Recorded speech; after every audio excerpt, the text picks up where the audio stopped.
Welcome to Gnanaprasunamba astro channel. ఇవాళ వీడియోలో 2026 June మాసంలో జరగబోయే గురు భగవానుని స్థాన మార్పు వల్ల మేషం నుండి మీనం వరకు ఒక్కొక్క రాశికి ఎలాంటి ఫలితాలు ఉంటాయో తెలియజేస్తాను. అంతేకాక ప్రపంచంలో జరగబోయే ముఖ్యమైన సంఘటనలకు ఈ గురు భగవానుని స్థాన మార్పు ఎలాంటి ప్రభావాన్ని చూపుతుందన్న విషయాన్ని కూడా తెలియజేస్తాను. ఇక గోచార రీత్యా ధనుస్సు రాశికి అధిపతి అయిన గురుగ్రహం 8వ స్థానమైన కర్కాటక రాశిలో ఉచ్చస్థితిని పొందడం అనేది ఒక అత్యంత విశేషమైన మరియు ఆసక్తికరమైన సమయం. సాధారణంగా అష్టమ స్థానం అనగానే చాలామంది భయపడుతుంటారు. కానీ రాస్యాధిపతి అక్కడ ఉచ్చ బలాన్ని పొందినప్పుడు ఫలితాలు చాలా విభిన్నంగా శక్తివంతంగా ఉంటాయి. అష్టమ స్థానం అనేది సవాళ్ళు, ఆటంకాలు, అప్పులు, ఆకస్మిక మార్పులను సూచించే స్థానం. అయితే మీ రాస్యాధిపతి అక్కడ ఉచ్చస్థితిలో ఉండడం వల్ల మీకంటే పెద్ద బలశాలి ఆ ఇంట్లో మరెవరు ఉండరు. జీవితంలో ఎలాంటి కష్టాలు, సమస్యలు వచ్చినా వాటిని ఎదుర్కొనే గుండె ధైర్యం, బుద్ధిబలం మీకు లభిస్తాయి. ఒక రకంగా చెప్పాలంటే ఈ సమయం మీలోని నిజమైన సామర్థ్యాన్ని, అంతర్గత శక్తిని ప్రపంచానికి నిరూపించే ఒక గొప్ప అవకాశంగా మారుతుంది.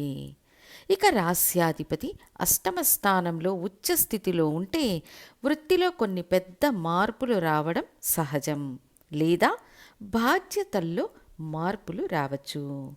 ప్రారంభంలో ఇది కొద్దిగా ఒత్తిడిని కలిగించినప్పటికీ లాంగ్ రన్లో ఇది మీ ఎదుగుదలకే తోడ్పడుతుంది.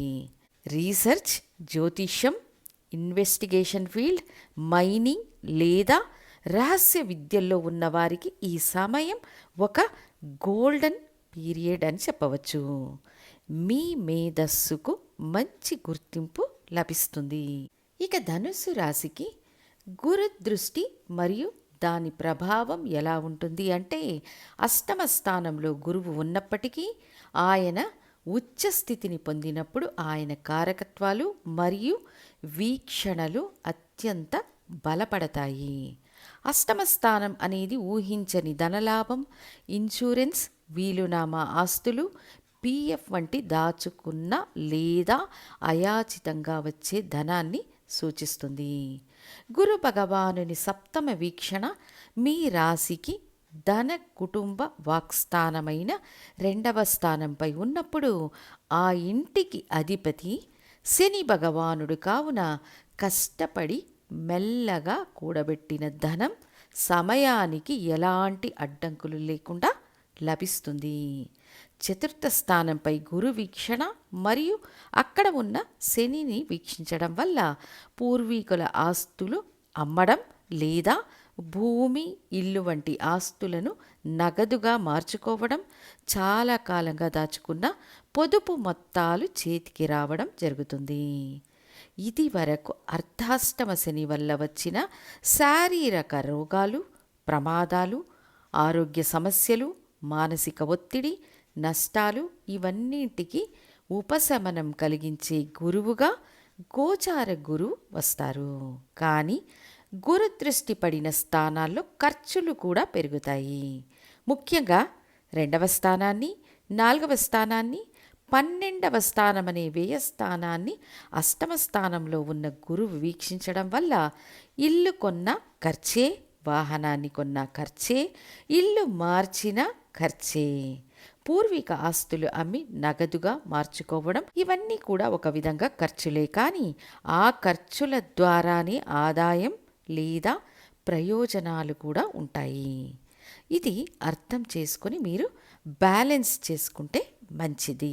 ఇక నేను ఇప్పటి వరకు ఒక వ్యక్తిగత రాశికి సంబంధించిన ఫలితాలను వివరించాను.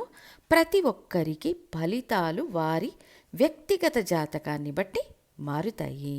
తదుపరి ప్రపంచ పరిణామాలు ఎలా ఉండబోతున్నాయని చూస్తే గురువు కర్కాటక రాశిలో ప్రవేశిస్తున్నారు.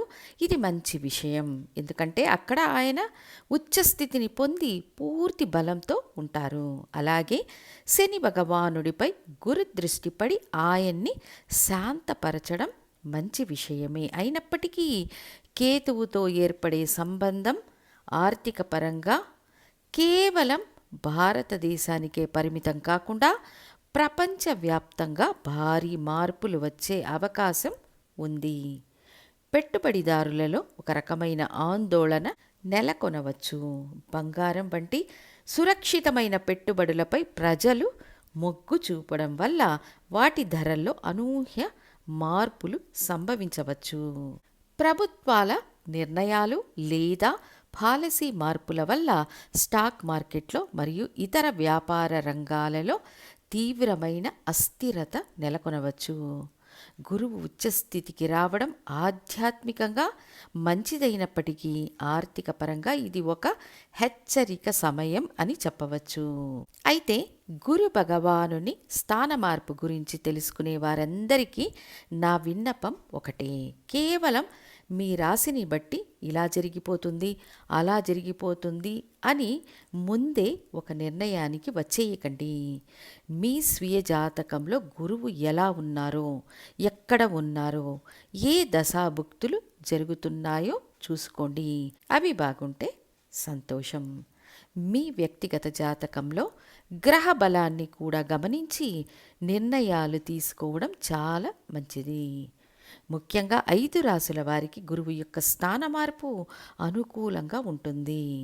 మిథునం, కన్య, వృశ్చికం, మకరం, మీన రాసుల వారికి లాభదాయకమైన కాలంగా చెప్పవచ్చు. దీని గురించి చాలా డీటెయిల్డ్గా వీడియోల ద్వారా వివరిస్తున్నాను. పూర్తిగా చూసి అర్థం చేసుకోండి. వీడియోను దయచేసి షేర్ చేయండి. సబ్స్క్రైబ్ చేసి మీ విలువైన సపోర్ట్ ఇవ్వండి. అది నాకు ఒక పెద్ద బూస్ట్ వంటిదని తెలియజేస్తూ తర్వాతి వీడియోలో మకర రాశికి గురు భగవానుని స్థాన మార్పు ఎలాంటి ఫలితాలనిస్తుందో వివరిస్తాను. ధన్యవాదాలు.